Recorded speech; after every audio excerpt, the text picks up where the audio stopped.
Bonjour et bienvenue dans Histoire inspirante. Est-ce que vous avez déjà fait des puzzles? Vous savez, ce jeu où avec il y a une image qu'on reconstruit petit à petit et parfois on est dans le ciel et tout est bleu et on ne sait plus à quel endroit va quelle pièce. Eh bien aujourd'hui, Yves va nous partager son puzzle, l'histoire de sa vie, comment ces pièces se sont mises en place les unes après les autres pour donner une belle vision, une belle image.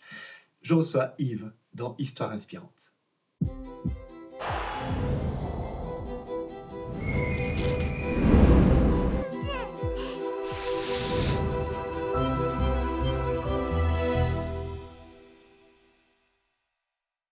Bonjour Yves.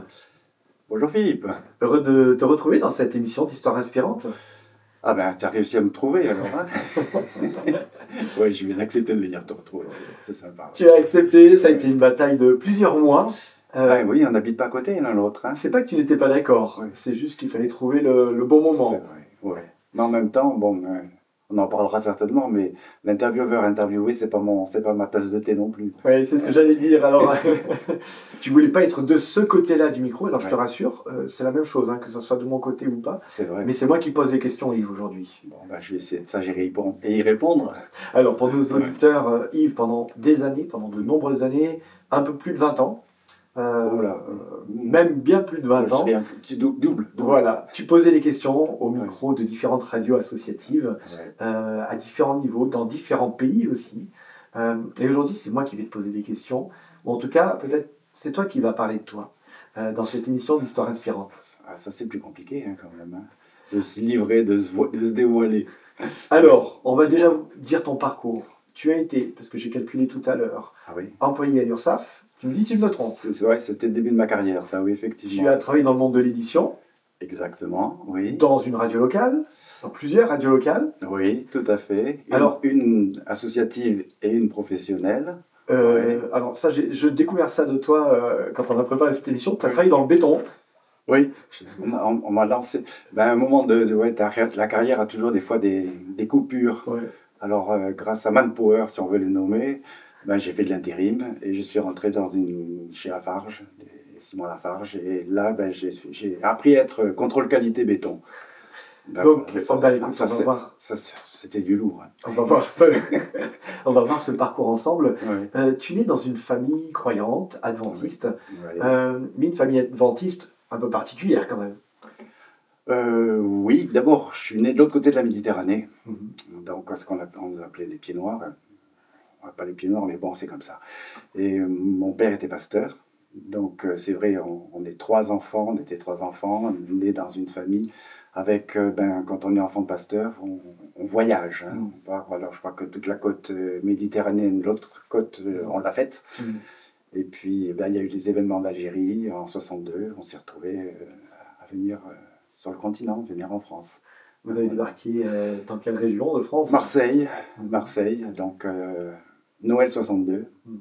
Et ça a été là un peu un choc parce que c'était l'hiver après où il a fait très froid. Ouais. Et quand on venait de l'autre côté, la famille, la coqueluche, un petit village de Lozère, c'est un choc thermique, puis scolaire aussi, parce qu'on a même dit, en venant d'Algérie, tu n'as pas le niveau. Donc je me suis retrouvé pour la première fois de ma vie, quand même premier de la classe pendant toute une année. Là, j'étais content. En compétition avec la fille du taximan du petit village où on était, de Lozère. Alors- Après, mon père a retrouvé un poste de pasteur parce que tous ces gens qui venaient d'Algérie, ils n'avaient pas de poste au départ. Il fallait les faire fondre après dans les églises locales. Alors je disais justement, tu grandis dans une famille particulière, une famille pastorale. Ouais. On a déjà eu ici à ce micro des enfants de pasteurs, comme on dit. Mais bon, j'ai cette question qui est obligatoire. Comment toi tu l'as vécu, être enfant de pasteur? Il y a une réalité, ne serait-ce que d'être déménagé, en tout cas ballotté. À l'époque, c'était très très fréquent, en tout Oui. cas très présent, Tout à de fait. changer très régulièrement de ville et donc de contexte, les copains, etc. Comment toi tu l'as vécu? Ouais, c'est ça qui était. Oui, voilà, je crois que tu as tout compris. C'était le côté le plus compliqué et c'est ce pourquoi je n'ai pas fait pasteur. Parce que bon, la spiritualité, on est dedans, même, oui, on baigne dedans. Et j'ai pas une, je veux dire, une adolescence rebelle ou qui ont fait des 400 coups, mais ce qui m'a perturbé, c'est ça, c'est de me dire, je n'ai pas envie de déménager, j'ai envie d'avoir. Et ça s'est pas vraiment passé comme ça, parce qu'avec Sylviane, mon épouse, on a voyagé, je crois qu'on a déménagé plus de 20 fois dans notre vie. Et ça, c'était Donc, pas à cause du pastorat que tu n'avais pas choisi. Ben non, donc voilà, il faut croire qu'il y a des circonstances de la vie qui font que on est appelé d'un côté à l'autre. Et ben, comme tu l'as dit, ma vie professionnelle aussi, au début, quelque part, euh, on va dire, ouais, un peu haché, parce que je me suis retrouvé un peu soutien de famille à un moment, donc il a fallu vite partir dans la vie active. Et voilà, je suis rentré à l'URSSAF, mais alors je ne veux pas critiquer tous les fonctionnaires, loin de là, mais on est quand même un peu limité dans ses actions et il fallait autre chose. Alors pourquoi? Dis-moi, pourquoi alors là, on allait très vite, oui, mais je crois qu'avant d'aller à l'URSSAF, tu as fait ton service militaire. Oui, je suis parti en Allemagne. En Allemagne. Ouais, et là, tu as vécu, alors comme tu disais, tu as toujours été dans l'église, la spiritualité est quelque chose qui t'engage, ou qui te passionne, oui, ça va te passionner de plus en plus avec les années passant. Mais tu n'as pas le choix à un moment donné que de partir faire ton service militaire en Allemagne. Ne pas le faire, j'aurais voulu, étant plutôt tendance pacifique, mais bon, il fallait faire. Fallait et là, tu as 6 mois en tout cas, déjà. Est-ce qu'on pourrait dire une sorte de désert spirituel? Une solitude, je ne vais pas dire de désert, parce que je suis tombé dans une unité. Est-ce que ça a été prémonitoire? Je ne pourrais pas le dire, dans les transmissions. Alors là, peut-être pour la petite anecdote, quand j'étais donc à l'église de Toulouse, avant de partir en Allemagne, je fais mes classes, et, enfin les 3 jours de l'époque, et puis j'arrive, à un moment, il y a un moment de morse. Et là, comme en tant que scout, j'aimais bien le morse, oh là là, ils ont trouvé que j'étais bon, et voilà, je me suis retrouvé dans la transmission en Allemagne. Et là, comme ils ont accepté que je ne sois pas, que je n'ai pas d'activité le sabbat, en tant qu'adventiste, et j'étais bloqué pendant 6 mois à être radio. J'ai fait 6 mois de radio, et tous les samedis, je me retrouvais dans un des amphis qu'il y avait dans la caserne. Et là, un pasteur m'avait offert la tragédie des siècles. Voilà, un livre qui est incontournable. Donc voilà, j'ai lu pendant mes 6 mois, mon samedi matin, j'étais dans ma salle tout seul. Alors c'est un petit peu délicat, parce que moi, qui suis quand même quelqu'un de sociable, j'aime voir du monde, j'aime pas vraiment être seul, je cherche pas la solitude en premier. Là, c'était un peu compliqué. Donc pas un désert, mais une solitude spirituelle. Oui, puis parce que tu n'avais pas le droit de sortir le sabbat, en fait. Voilà, puis même ces 6 premiers mois, comme c'était l'Allemagne, les forces françaises en Allemagne, on voulait pas non plus, donc on n'est même pas sorti. Je suis resté pendant 6 mois, un peu coincé. Il y avait quelques permes qui me ramenaient en France, mais bon, c'était pas le plus simple. Donc voilà. Alors, le service militaire, c'est 1 an. Au bout de 6 mois, quand même, tu sors. Oui. Et tu vas à la rencontre. Tu recherches des gens. Est-ce qu'il y a une église Alors oui, j'apprends qu'il y a une église, mais elle parle allemand. Oui, en Allemagne. Moi, je n'avais jamais appris l'allemand, parce qu'à Toulouse, c'était plutôt l'espagnol et l'anglais. C'était plus facile. Et puis là, j'allais les retrouver. On baragouinait avec un peu d'anglais que j'avais appris quand on est au lycée, on s'arrête en terminale, on parle anglais. Après, j'ai pas pu continuer de l'anglais. Donc j'étais quand même assez léger dans mon anglais, mais j'ai parlé plus l'anglais que l'allemand en Allemagne. Alors, toi qui as cette expérience d'avoir été, en tout cas 1 an à ce moment-là à l'étranger, sans une maîtrise de la langue et dans un contexte, on a compris, qui n'est pas choisi. Hein. Tu ne choisis pas d'aller travailler ou découvrir un pays. Tiens, pour peut-être nos plus jeunes auditeurs qui nous écoutent, ça serait quoi tes conseils quand tout d'un coup on est déraciné, quand on est obligé de partir d'un lieu et qu'on se retrouve, comme tu l'as été, quelque part enfermé, ou en tout cas coupé du lien social dans lequel on a grandi, parce que tu avais grandi dans l'église, dans les activités, dans la GIA que tu as cité. Je pense que il y a plus de chances maintenant, parce qu'il y a les moyens de communication qu'on n'avait pas à l'époque. Maintenant, on a des téléphones, pour regarder le lien. Pour regarder le lien. Là, moi, j'étais vraiment coupé. Il n'y avait rien d'autre qui existait. Je ne me souviens pas même avoir téléphoné à la famille ou quiconque. Donc là, je pense que c'est peut-être plus facile. Puis oui, peut-être avoir des livres qui te permettent d'approfondir des choses que tu n'aurais pas l'occasion de faire dans un autre contexte de vie. Mais C'était, t'encouragerais ouais. quand même des gens à partir à l'étranger?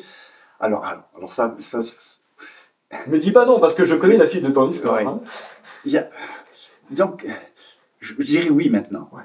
À l'époque, j'aimais, comment dire ça, j'ai beaucoup roulé en France. La France, c'était un terrain de prédilection. C'est vrai que j'ai beaucoup, j'aimais voyager. J'ai beaucoup aussi été dans les camps de jeunes et ce genre de choses. Donc là, mais partir à l'étranger comme ça, non, c'était pas vraiment quelque chose que. Mais avec le recul maintenant, je dis faites-le, faites-le. S'il y a une opportunité, et on en parlera peut-être, mais pour moi, c'est on prend de la hauteur. Alors justement, on va en Ouais. reparler, mais et la suite de ton histoire va Ouais. confirmer ça. Qu'est-ce que toi, tu as retenu particulièrement de ces expériences à l'étranger, en tout cas le fait d'aller ailleurs, Mm. peut-être des fois un peu plus loin? Oui, c'est ça, c'est la rencontre de l'autre. D'abord, je ne veux pas faire l'apologie de la langue anglaise, mais c'est vrai que ça reste quand même la langue qui permet d'être compris un peu partout. Et si je repense à cette histoire de ma vie où à 50 ans je me suis retrouvé à partir en Angleterre, j'ai eu quelques mots de tête. Mais tu vois, là, pareil, je crois que les jeunes maintenant, rien qu'avec les jeux, l'anglais devient plus facile.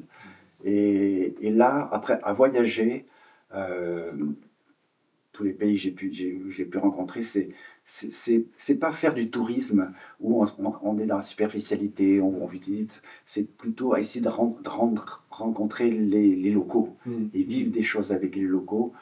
Et ça prend ouais, l'ouverture d'esprit.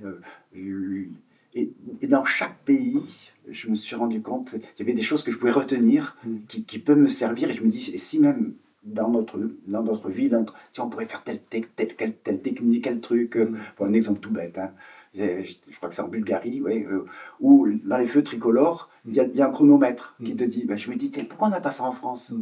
Tu vois, en Suisse ou en Angleterre, on a les feux qui basculent de jaune, de rouge à jaune. Pourquoi on n'a pas ça? Enfin, des petits trucs comme Ça ça. évite de s'impatienter. Ouais, je sais pas, je me dis, on devrait tous apprendre prendre le meilleur des autres. Voilà, et c'est ça que je trouve, qui m'a beaucoup plu de vivre voilà, voyager. Alors, Ouais. tu l'as dit, on l'a dit au début de cette émission, hein, tu vas voyager. Il y a eu cette étape URSAF, ça a été une période de ta vie Oui. qui n'est pas la meilleure parce que Ben, professionnellement, c'était pas ton but ultime. Toi, tu non. avais étudié dans le Oui, commerce. oui, c'est ça, c'est l'économie plus. Ah, Mais comment dire, j'avais une frustration. Comme l'été, je faisais beaucoup de camps de jeunes. Et me retrouver entre quatre murs dans un bureau, et puis avoir envie de discuter de spiritualité avec. Alors, je revois, alors peut-être maintenant, on peut le dire, ça fait longtemps, je me retrouvais dans la pièce où il y avait la photocopieuse, et il y avait une collègue avec qui on discutait beaucoup de spiritualité, mais on était un peu cachés, on ne voulait pas être trop. Et puis on n'était pas là pour bosser, et puis parler de. Voilà. Et c'est ça qui me frustrait, de me dire je fais mon boulot, mais il y a quelque chose d'autre que j'ai envie, mais j'ai pas envie de faire théologie non plus et de partir. Donc voilà, il y a une dualité un peu dans. C'est ce que j'allais te poser comme question. Est-ce qu'à ce moment-là, tu as le sentiment que justement le fait de. Ce que tu me décris, et tu vas participer d'ailleurs dans un groupe de chant qui va être très connu, Ouais. tu as envie d'aller plus loin dans cette spiritualité, mais pas le pastorat, ça on a compris que tu avais fermé cette porte-là, Ouais. et en même temps tu es entre deux mondes. Oui. Et en même temps tu es conscient que là, c'est pas le lieu dans lequel tu vas pouvoir, excuse-moi, t'éclater à parler de Dieu ou à étudier les textes ensemble, etc. Est-ce que quelque part, cette expérience-là à l'URSSAF te permet pas de prendre conscience de finalement je suis pas fait pour ça, quoi. Je vais pas rester ici faire carrière? Oui, alors ben ça, c'est sûr, surtout que dans la quatrième année là, de ce parcours professionnel, bon, j'ai monté des étapes, mais j'ai aussi un défi. Je voulais passer un examen de contrôleur URSSAF. J'ai dit, si je le gagne, bon, c'est peut-être dans ce sens-là que je dois aller. Si je le loupe, ben, je peux partir parce que j'avais l'option, dont on va certainement parler maintenant. Et puis à quelques points, ben, je l'ai loupé. Je dis, ben, bon, c'est un clin d'œil. Tu l'as interprété comme un signe de Oui, Dieu? oui, je me suis dit, c'est un clin d'œil, c'est que c'est pas ma voie. Et puis, j'avais déjà un ami qui, lui, était contrôleur URSSAF. Alors, je ne veux pas critiquer mais c'est un boulot qui n'est pas évident. Ouais. à les contrôler, à les vérifier. C'est vrai que Ça ne te c'est pas, motivait pas. voilà, c'est pas quelque chose qui, pour moi, était épanouissant. Et puis avec Sylviane, nous sommes mariés un 11 septembre. Sylviane, ton Mon épouse. épouse, Voilà, il faut voilà. le dire tout de suite. Oui. Et donc une date aussi Ouais. dont on se souvient maintenant depuis pour autre chose. Et à ce moment-là, avec d'autres amis, on a créé un groupe. On était 3 couples mariés, quatre gars et 3 filles, Mhm. dans une villa à Pau. Mhm.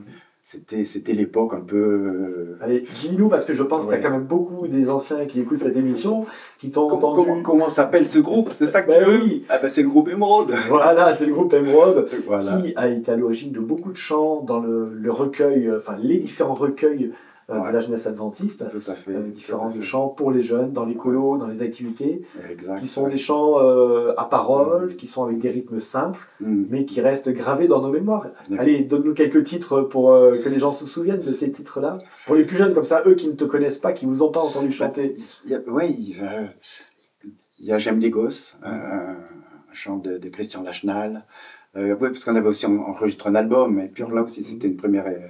Qu'est-ce qu'il y a aussi? Puis il y avait les chants de Siloé aussi, parce que c'était un peu la même époque. Il y avait beaucoup de créativité à ce moment-là. Alors bon, Si je n'ai pas l'amour, il y a aussi ce chant-là, il y a Marie, enfin bref, on mixait tout cela. Et c'était une année dans une parenthèse de vie qui nous a marqué. Alors en plus, donc voilà, je me marie en septembre. Je dis à mon directeur URSAF, je prends quelques mois, parce que bon, faut pas lâcher peut-être la branche sur laquelle on est, il faut quand même se laisser une petite porte. Et puis fin octobre, je dis voilà, désolé, alors, je vous laisse, je me laisse jusqu'au 1er janvier, et quand il me rappelle, je dis non, désolé, je quitte voilà, et on est reparti voilà, pour vivre cette expérience de foi, c'était une expérience de vie, une famille. On a créé une famille et la plupart on se retrouve et quand on en parle, ça reste marquant parce que on a fait plein de choses. On a voyagé, on avait acheté un vieux bus chausson, on est monté jusqu'en Belgique, on a fait toute une tournée. Alors on s'en rend pas compte, et je me permets de te le dire, je fais une parenthèse dans cette émission, c'est que ce chant que tu as cité, si je n'ai pas les mots, ça a été le chant de mon mariage, le chanté de notre mariage avec Marianne. Et voilà à quel point des fois on influence sans même être conscient finalement, et des chants, c'est pas juste pour se distraire ou passer le temps, mais ça peut influencer aussi à un moment donné ou être des éléments fondateurs. Alors merci à vous et puis à tous ceux qui ont chanté. Alors, tu vis cette expérience spirituelle, on revient sur ce parcours-là, je ferme ma parenthèse, c'était le clin d'œil. Il y a cette expérience spirituelle et tu as envie de servir, mais tu ne sais pas comment encore. Et là, il y a une opportunité où tu vas servir dans un univers particulier autour de la santé, autour alors particulièrement de l'édition, je crois. Tout à fait. Une revue qui s'appelait à l'époque La Vie Naturelle. La famille Roux, qui a été les fondatrices de cela. Et puis c'est bon, les petites structures sont pas évidentes. Et puis après, il y a des grands groupes qui viennent, qui arrivent. Bon, bref, là, on a dû s'arrêter. On avait monté avec un ami, André, la société Edinat, qui s'appelait aussi à l'époque. Bon, là, on a fait de l'édition. Alors c'est là que j'ai découvert aussi faire du montage, faire de la maquette. C'était un domaine qui était complètement étranger pour moi. La photocomposition, les premières compocartes, enfin pour ceux qui reconnaissent tout ça, Sylviane était aussi là. On a beaucoup travaillé en famille, en équipe, en binôme, Sylviane et moi pour notre vie. Et puis bon, les circonstances de la vie, on a fait bankrupt parce que les cascades financières nous ont pas pris. On n'avait pas les reins solides. Et puis on n'était pas des businessmen, je crois, dans l'âme. Pourtant, j'ai fait économie, j'aurais dû. Mais c'était pas peut-être ma vocation. Ouais, à l'instant, tu disais que vous avez travaillé beaucoup avec Sylviane en binôme. Oui. Alors, certains diront il ne faut jamais travailler en couple. D'autres diront c'est une expérience extraordinaire. Toi, ton bilan, c'est... On se complète. On se complète de là. Oui, je crois qu'on n'est pas pareil, mais on se complète beaucoup et on aime bien. Et puis, même encore maintenant, on n'est plus dans la partie, comment dire ça, active, mais on fait des choses ensemble. Tu peux le dire honnêtement, même si elle est dans le studio et qu'elle nous écoute, maintenant tu peux le dire. Oui, si ça a été difficile.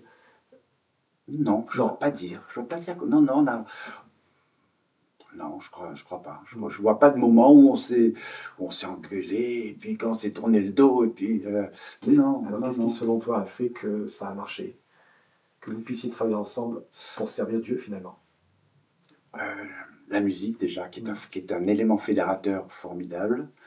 Euh, des expériences de vie avec nos enfants qui nous ont des fois, ben oui, et puis aussi mes aventures financières qui n'ont pas toujours été faciles, où là ça nous soudait en disant, ben voilà, Dieu est là, on avance, il y a toujours une porte de sortie. Je crois que on n'a jamais, on n'a jamais été déprimé, je vois pas, oui, la vie nous a pas épargné dans différentes choses, mais non, il y a eu une sérénité quand même de traverser les épreuves. Mhm. Voilà, oui, la mer Rouge s'ouvre toujours pour nous devant, pour de nouvelles aventures. Alors, j'aime bien parce que tu parles de mer Rouge qui s'ouvre. Euh, La différence, c'est qu'il y en a eu beaucoup pour toi, des mers rouges, quand oui, même. oui, oui. Parce qu'on le disait, finalement, il a cette expérience dans l'administration, dans enfin, d'une entreprise, mais qui fait banqueroute. Ouais, Euh, Là, on te propose de rentrer dans un nouvel univers qui va être l'univers, finalement, que tu ne ouais, quitteras plus jusqu'à ta retraite. c'est ça, ouais. Euh, c'est le monde, alors pas simplement des télécommunications en morse comme tu avais à l'armée, Non, mais le monde de la radio. ouais, ouais. On est dans les années 80, 80, tout au début, ce qu'on ouais, appelle les radios libres. tout à fait. Et Bon, là, merci Mitterrand. on te contacte Ouais, pour aider à l'installation d'une radio locale dans la région de Toulon. mhm. Oui, tout à fait. Là, il y a eu, ouais, il y avait un animateur dont je peux dire le nom parce que pour nous, il reste quand même, c'était Ron Myers, un Américain qui est arrivé, qui avait une vision en disant, là, il y a une opportunité, les gars. Alors, il est arrivé avec un émetteur à Toulon et il nous a dit, voilà, trouvez un endroit et puis, voilà, faites. Et on s'est associés, il y avait trois structures, des évangéliques, les hommes d'affaires du plein évangile, l'armée du salut, et puis les adventistes, tous les trois. On a créé un bureau, on a créé, et puis, mais bon, c'est bien d'avoir le matériel, mais il faut du monde pour parler au micro. Et c'est là que je me suis retrouvé sans faire exprès, mais bon, à être embauché. Parce que dans les radios associatives au départ, c'est beaucoup de bénévoles. Mais là, le président, qui était quelqu'un de la Chambre de commerce de Toulon, m'a dit, mais non, il faut qu'on t'embauche, on ne peut pas t'employer comme ça bénévolement. Alors c'était un virage pour moi parce que c'est là que j'ai découvert le monde de la radio. Alors il faut dire aussi, quand j'étais gamin, avec mon père à l'époque, il faisait ce qu'on appelle les conférences bibliarchéologie, ces montages audiovisuels. Et mon père avait un magnétophone, les petits Geloso avec les petites bandes. Et souvent, je lui piquais, puis je me faisais mes enregistrements. Donc ça, c'était... Tu jouais le journaliste? Ouais, j'aimais ça. Je me revois encore faire ce genre de choses. Et puis là, je me retrouve bien des années plus tard, à me retrouver à faire des enregistrements avec... donc c'était un monde où, d'abord, tu es derrière une petite table de mixage, une petite mixette, et puis tu as des gens en face de toi. Mais il faut que tu parles, tu ne peux pas laisser parler tout seul. Donc voilà, tout doucement, je me suis retrouvé à faire l'animateur. Alors, il y a un travail où, comme tu dis, tu fais l'animateur, le journaliste, il y a des émissions religieuses, oui, mais il y a aussi des émissions de variété, des infos, etc. Ah oui, t'as vu Bombard quand même à l'époque. Alors, comme tu disais, c'était une radio locale, marquée chrétienne, avec deux autres dénominations. Tout à fait, ouais. Est-ce que tu avais le sentiment de servir Dieu et de servir au bon endroit à ce moment-là? Oui, dans le sens que le besoin je ne veux pas dire prosélytisme, voilà. Non, c'était de témoigner et de faire témoigner surtout les autres.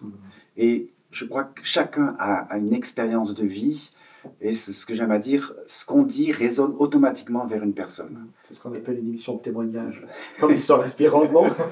Un peu, voilà. Et voilà, mon but, c'était plutôt ça, de laisser parler les gens,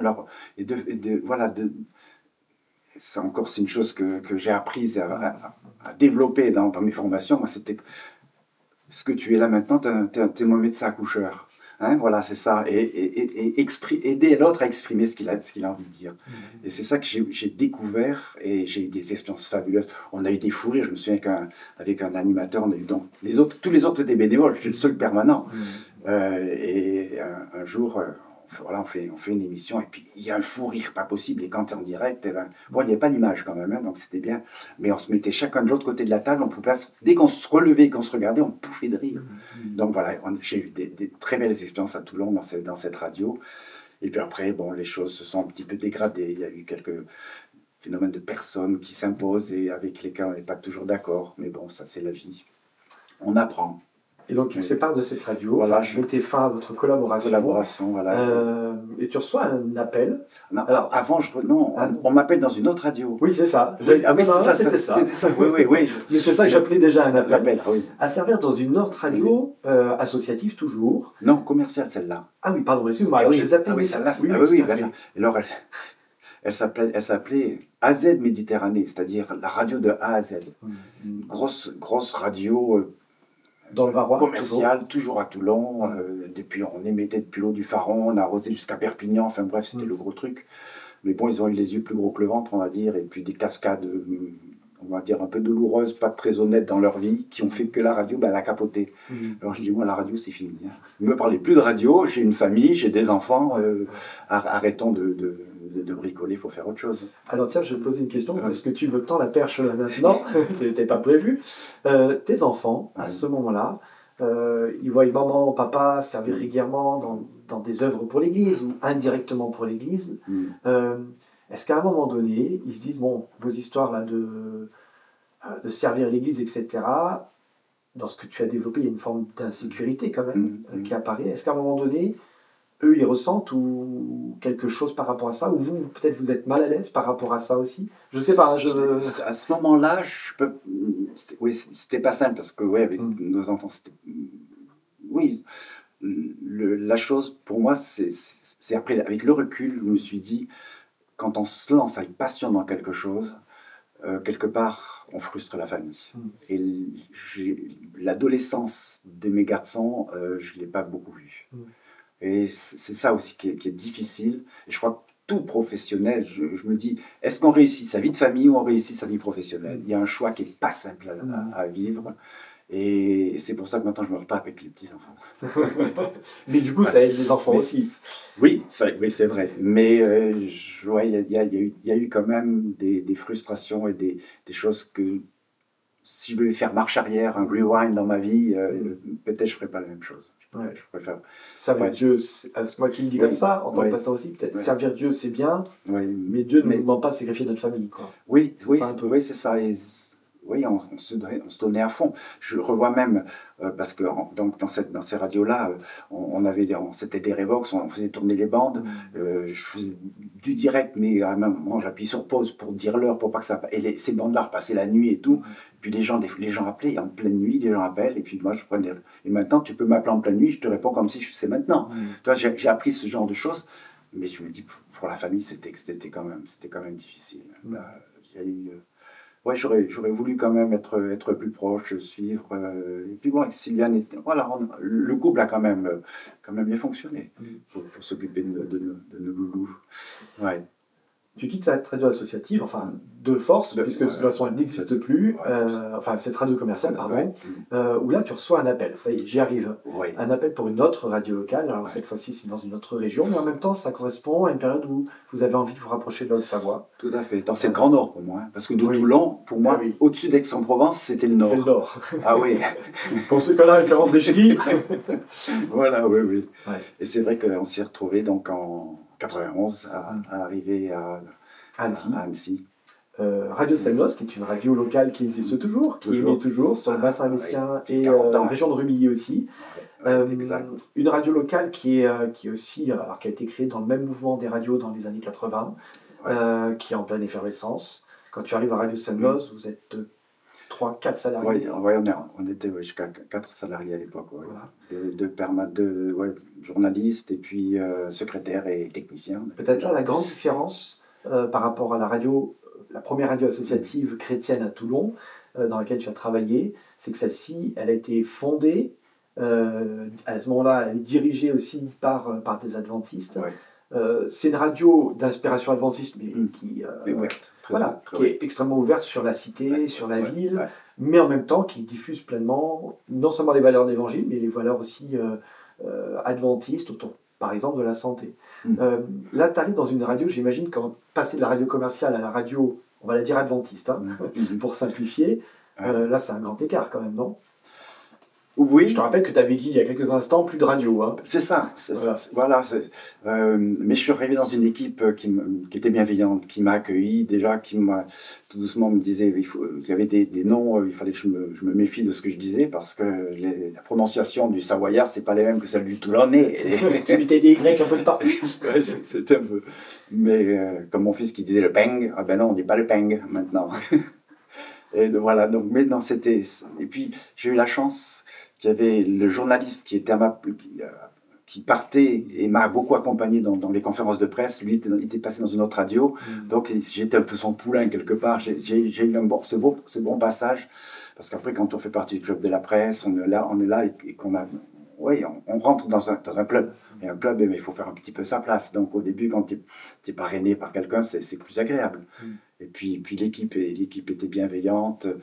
Je ne dis pas que c'était toujours facile, parce que quand on arrive, on veut mettre aussi son empreinte, son fonctionnement. Alors ça peut aussi changer quelques habitudes. Mais voilà, j'étais content. J'ai vécu là de très belles années.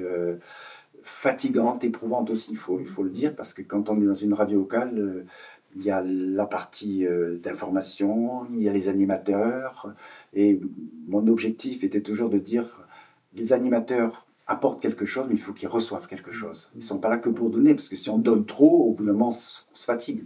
Et puis je vois 40 ans après, il y a des animateurs qui sont toujours là. Donc c'est pour dire que c'est aussi une famille où on échange, on vit des choses, on fait des voyages ensemble, on fait des repas ensemble. C'est important de vivre ce genre de choses. Du coup, tu es dans un contexte de travail Oui. bienveillant, avec qui tu partages la foi. Oui. Les valeurs, elles sont au cœur de cet endroit-là. Quelque part, est-ce qu'à un moment donné, tu te dis, quand tu es à Radio Semnoz, finalement, je n'ai pas accepté le pastorat, mais c'est tout pareil? Oui, avec seulement ce côté où j'ai pas fait de théologie, donc il y a des domaines dans lesquels je m'aventure pas. Ça, c'était plutôt ça. Mais c'est vrai que ouais, je me sens missionné pour ça. Ouais. Et par exemple, tous les matins, mon objectif, c'était on démarre à 9h. À 9h, pendant un quart d'heure, petite lecture biblique, un moment de prière. Et après, le deuxième quart d'heure, c'était comme chez le médecin. Voilà, aujourd'hui, il y a ça, et ça, telle interview, tel truc. Voilà, donc ça, c'était ma priorité. La demi-heure du matin, donc tu peux arriver à 7h si tu as des choses. Bon, le direct, où il fallait, justement, 7h, 9h en direct. Mais 9h, 9h30, pour moi, c'était la pierre qui construisait la journée. Voilà, ça, c'était... Donc, j'ai été content de tout ça. Ouais. Tu as pleinement servi dans ce lieu-là, à tel point que la carrière évolue. Tu as passé 12 ans à Radio Semnoz. Tu es approché pour servir dans un autre lieu, et là, ça va être la traversée d'un océan. Bon, c'est que la Manche, mais c'est quand même une traversée. C'est un basculement. Tu es appelé à travailler donc en Angleterre, à une autre radio, une radio mondiale qui s'appelle AWR. Voilà. Et alors je le disais, c'est la traversée de la Manche dans l'autre sens. Hein, c'est pas le débarquement. Par contre, ça implique changer de pays, changer de langue que tu maîtrisais pas pleinement à l'époque. Non, parce que les Français sont pas très bons en langue, surtout l'anglais. Ils sont. C'était le grand défi. Le déménagement avec toute la famille. Nos deux garçons. L'aîné est resté en France. Yann est resté en France. C'est Benjamin qui nous a suivis. Oui. Donc le changement de territoire et tout change à ce moment-là. C'est ce qu'on appelle un appel. Comment tu vis cet appel? Parce que dans l'église, on parle de j'ai reçu un appel. Cet appel, comment tu y réponds? Avec enthousiasme, avec crainte, avec il y a eu une dualité, dans le sens que je ne maîtrisais pas l'anglais. Alors j'ai la chance d'avoir une femme, Sylviane, qui elle, pendant qu'on était à Annecy, a beaucoup travaillé dans des entreprises américaines. Donc Et puis, elle avait fait Newbold. Newbold, qui est l'école Angleterre. en Angleterre. Et on allait se rapprocher pratiquement. Donc, elle me dit, fonce, fonce, fonce. Et c'est là aussi où j'ai... Et toi, t'as dit oui, oui, Alors, oui ou... disons que ce qui s'est passé, c'est quand les personnes qui m'appelaient, Larry Bird, étaient des gens que j'avais rencontrés. Et pour moi, je sentais qu'il y avait la mayonnaise qu'elle allait prendre. C'était vraiment des gens avec qui j'avais envie de travailler. Et on n'a pas hésité. On n'a pas hésité, au contraire, parce qu'on s'est retrouvés quand ils nous ont demandé de venir. On était en voyage à ce moment-là en Angleterre. Et là, ça a été un peu compliqué de se dire, mais ça sera peut-être dans notre pays. Donc, il y a eu cette espèce de... Mais bon, la partie difficile aussi, c'était de dire à Radio Sénos, ben voilà, les gars, je vous quitte. Alors, l'avantage, c'est que... C'est ça, cette dualité que tu disais. Oui, voilà, c'est ça qui était un petit peu difficile. Partir d'un endroit, entre guillemets, abandonner voilà. un lieu et des gens, une équipe, voilà, avec qui ça se passe bien, tout à fait. pour partir vers d'autres aventures. Voilà, c'est ça. Parce qu'une structure associative, on est une petite équipe, on peut déstabiliser les choses. Alors bon, on part pas, j'ai pas quitté le navire qui coulait. Donc là aussi, c'était pour moi important de se dire, la radio continuera, mais il existe toujours, je suis content, tu vois, tant que ça me rassurait, on va dire. Et puis, voilà, on est parti. Et Sylviane, parlant plus anglais que moi, j'ai dit, enfin, ma femme va se mettre devant moi. J'arrête de lui leader à la maison, bien qu'on a toujours travaillé ensemble. Hein. Mais voilà, j'étais content d'être un peu derrière. Mais c'est là aussi, maintenant, je comprends les émigrés, je vais dire. Quand on arrive dans un pays où on ne connaît rien, la culture est différente, les lois sont différentes, l'administration est différente. Et si on n'a pas quelqu'un ou des personnes qui nous accompagnent, qui nous aident, on peut être vite paumé et on peut vite plonger. Et ça a été un avantage que j'ai eu. Tu as dit aussi quelque chose dans cet appel, je reviens sur ce mot-là, que tu as reçu. Il y a eu une rencontre avec des personnes, comme si l'appel, c'est pas juste quelque chose qui tombe du ciel de Dieu qui nous parle ou qui nous met une conviction dans le cœur, mais comme aussi quelque chose qui nous met en relation où quelqu'un en face nous aide à répondre à cet appel. Est-ce que c'est un peu ça que tu as vécu aussi? C'est dans le regard des autres en disant je me vois travailler avec eux qu'il y a aussi cet appel-là? Oui, oui, tout à fait. Là, disons que pour moi c'était comme un... Voilà, j'avais fait pas le tour de Radio Sénos, on fait jamais le tour d'un média, parce qu'on apprend toujours et on découvre toujours des nouvelles personnes. Mais c'était et je ne l'ai pas vécu comme une promotion, de dire voilà, je cherche une carrière. Non, c'était de vivre. Sylviane m'a aussi beaucoup poussé là-dedans en disant on va vivre quelque chose de formidable. Et les gens étaient là, le pays nous tentait aussi, c'était pas très loin non plus. Bien qu'on s'est rendu compte après, quand on est sur une île et on veut retourner rapidement sur le continent, c'est pas facile. Ça, c'est quand même le fait de l'île. Mais oui, cet appel, oui, on n'a pas vraiment hésité. J'ai dit, voilà. Et puis, on a été super bien accueillis. Et c'était pour moi, alors je ne veux pas dire, mais je crois que c'était les meilleurs 15 ans de ma vie. Je crois que c'est l'endroit où je suis resté le plus longtemps aussi. Et ça a été vraiment que des bénédictions. J'ai beaucoup voyagé, ça c'est un avantage. Voilà, j'aime toujours pas faire la valise avant de partir, mais quand je suis parti, je suis content de rencontrer voilà, des personnes. Et pareil, en tant qu'adventiste, alors, en France, c'est vrai, on connaît pas, c'est peut-être un peu, on a un petit peu une communauté, des fois on te dit vous êtes une secte, mais quand on voyage et qu'on voit tout ce que font les grandes structures, que ce soit médicales, que ce soit scolaire, et on se rend compte qu'il y a une vision, d'accompagner l'autre, de faire que les autres vivent bien le mieux qu'on peut. Et ça, c'était pour moi formidable. Tu me l'as dit en off. Tu aimais beaucoup la technique. Tout ce qui était découverte, une technologie qui évolue sans arrêt, d'une radio analogique à de la stéréo, à du numérique aujourd'hui. Enfin, il y a eu beaucoup d'évolutions. Il y a eu beaucoup de rencontres, comme tu le disais aussi à l'international, beaucoup de voyages. Qu'est-ce que tu retiens de ces 15 années d'expérience, on va dire à l'international, dans cette radio AWR, Adventist World Radio? Qu'est-ce que tu retiens en expérience de vie, des choses qui t'ont nourri de ces voyages et de ces rencontres? Ben, avant tout, c'est l'humain.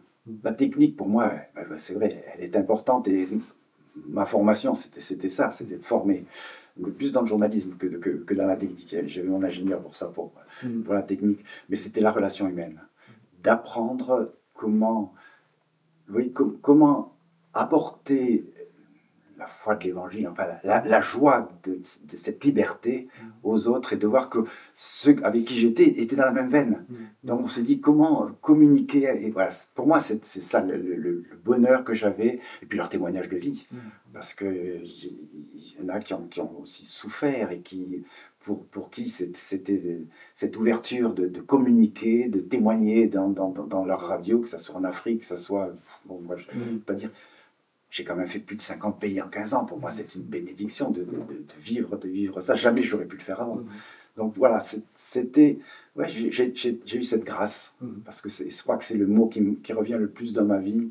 La grâce de ce que je vis aussi encore maintenant. Parce que la retraite, elle est arrivée, mais elle est pas vraiment... Elle reste active. Mais tu restes actif, tu continues de travailler sur le ministère de la radio, pour certaines émissions, à faire les doublages en français avec Sylviane. Oui, alors la radio, ben oui, là je ne peux pas ne pas parler d'Hervé. C'était mon binôme depuis quand tu étais à Radio quand j'étais à Radio Sénos, pendant que j'étais en Angleterre, pratiquement toutes les semaines, on s'envoyait encore des messages. Et puis il a eu la subtilité de, quand on est revenu à Annecy, et de retrouver nos enfants, il a trouvé le moyen de me faire revenir. Donc la radio fait encore partie de ma vie, en bénévole, beaucoup moins de responsabilités, c'est sûr, mais le plaisir de partager avec, voilà, comme toi, tu es en face de moi, dans ce rôle de rencontre de gens, et de voir que les gens ont encore des belles choses à dire, et on peut changer et partager, vraiment. Prendre le temps d'écouter, oui. Écouter ce que les gens ont sur le cœur. C'est aussi le rôle de cette émission. Et merci en tout cas d'avoir accepté de partager ce que tu as sur le cœur, même si c'est difficile d'être de ce côté du micro. Oui, voilà, l'expérience n'est pas la même. Mais bon, voilà, merci de m'avoir fait vivre. Avec plaisir. Alors, tu sais que cette émission ne se termine pas comme ça. Pas juste on se remercie et on se dit au revoir, mais il y a une Bible qui était là depuis le début, ouverte, dans un livre, le livre d'Éphésiens, avec un texte qui pour toi est important. Ah oui, c'est vrai que j'ai toujours eu ce... Alors, si je vais le retrouver quand même. Éphésiens 2. C'est Éphésiens 2, verset 10. Oui, verset 10. Oui, qui dit « Car nous sommes son ouvrage ». On se doute de qui il parle. Son ouvrage ayant été créé en Jésus-Christ pour de bonnes œuvres que Dieu a préparées d'avance afin que nous les pratiquions. Donc, ce n'est pas une prédestination, mais c'est que voilà, lui sait ce dont nous sommes faits, ce dont nous avons besoin et ce dont nous pouvons apporter. Et je crois que voilà, ce verset pour moi, c'est un motto pour pouvoir vivre. Et je remercie ce texte. Voilà, il accompagne ma vie. Et j'espère qu'il accompagnera d'autres vies. Et parce que, comme je le disais, ce que je dis doit certainement résonner dans des cœurs qui ont vécu des expériences, comme toi aussi, tu as des expériences que tu vis. Merci de ce témoignage. Et la vie est un puzzle. Et je crois que ma vie, alors, comme je le dis, elle n'a pas été un long fleuve tranquille où quelqu'un n'a eu qu'un plan de carrière et les points de retraite étaient faciles à calculer. Pour moi, c'est un petit peu plus délicat, mais ce puzzle a fait que il se construit bien. Puis le jour où on verra la vraie face de ce puzzle, je serai vraiment content, parce qu'on sera tous ensemble réunis pour vivre ça et voir nos tableaux respectifs. Merci beaucoup Yves, et je te propose d'aller écrire maintenant ce mot de la fin sur notre mur des témoignages.